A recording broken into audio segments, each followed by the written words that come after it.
What's up, I'm Jay Joshua. I am here to help you understand that PS5 teardown that we got earlier, so let's just jump in. The console is 104 millimeters wide, which is roughly 4 inches wide. It's 390 millimeters high, which is roughly 15 inches high, so taller than a foot, and 260 millimeters deep, which is roughly 10 inches. The front end has a high-speed USB Type A port, and it also has a super speed Type C USB port, clocking in at 10 gigabytes per second. The back end has 2 more super speed USB ports. These are Type A's, and they clock in also at 10 gigabytes per second. You got your LAN port, your HDMI port, your AC-in connector. The front is where the air vents are at, and the entire back end is where the exhaust port is. If you didn't know, that's why so many vents on the back. The base, when put on the bottom of the console, is held by one big flathead screw, which seems fairly easy to adjust or take off. I do wonder if that metal piece comes with the console that he's using to unscrew it. But this is a cool feature. You can store the screw inside the base as well as the cap that covers the screw hole. You can also twist the base to shut the opening and secure what you store inside it. If you want to lay the PS5 on its side, you will use the PlayStation symbols on the back to know where to hook the stand and secure it, and you laying it on its side does the rest. The white panels are actually flexible, and you use that flexibility to take off the panels. You just simply lift the back corner and slide it off, and that goes for both sides. Once the panels are off, we get to see those big efficient fans exposed in all their glory, those being on both sides to draw in a lot of air, which will keep your system cool and quiet. A cool feature I didn't expect is the dust catchers that you can vacuum the dust out, which will come in handy and keep your PS5 operating effectively. It makes it completely easy to clean it out. For storage expansion, they installed an MI.2 interface with PCIe 4.0 support. MI.2 basically means you can use small but high performance SSDs at max capacity, and PCIe 4.0 basically means the ability to double the bandwidth available to your graphics card, hard drives, SSDs, Wi-Fi, and Ethernet cards. So it's quite the 1-2 punch.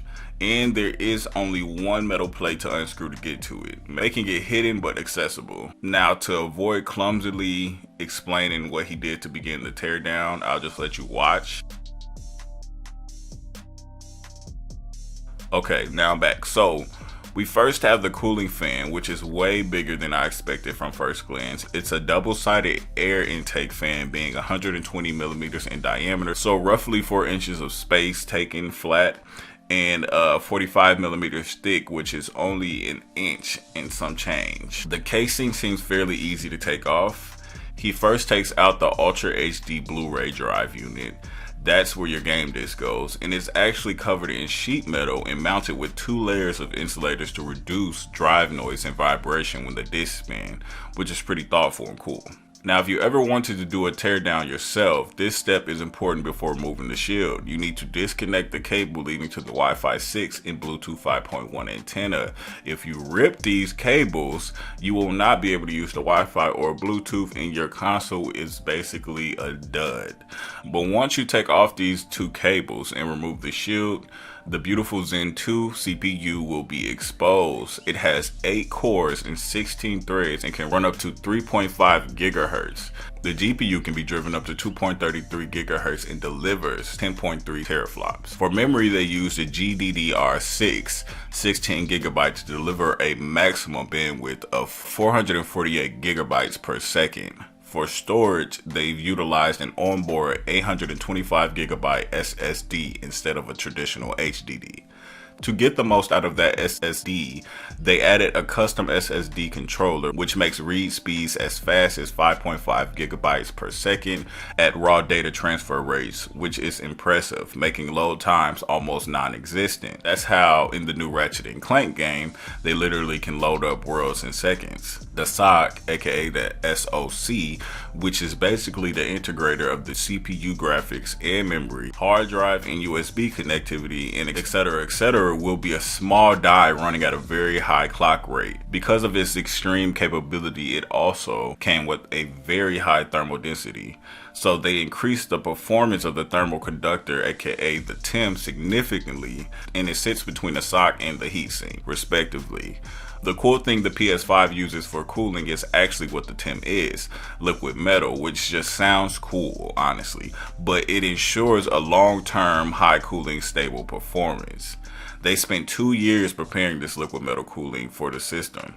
Real Terminator 2 vibes. Next, we see the heatsink in all its glory. This is what is going to keep your console from overheating over time or at peak performance. Just like the PS3 and PS4, it uses a heat pipe, but the shape and airflow of the system has made it possible to perform as a vapor chamber while keeping the same performance, so heat can be rapidly dispersed from its source. And last, next we see the power supply unit that clocks in about 350 watts, which isn't bad for any console. So that about wraps up the teardown, and since Sony has exposed its system in the nude, we can expect more from PlayStation throughout the month of October, and don't think they won't wait till the end of the month to get you hyped with more reveals. The more hyped you are closer to launch, the better of a chance you'll buy the console. But that's all I got for you. My name is Jay Joshua. This is Panther Gaming, and for more PS5 news and anything Sony really and anything else in the gaming world, come back, subscribe, and have a good one.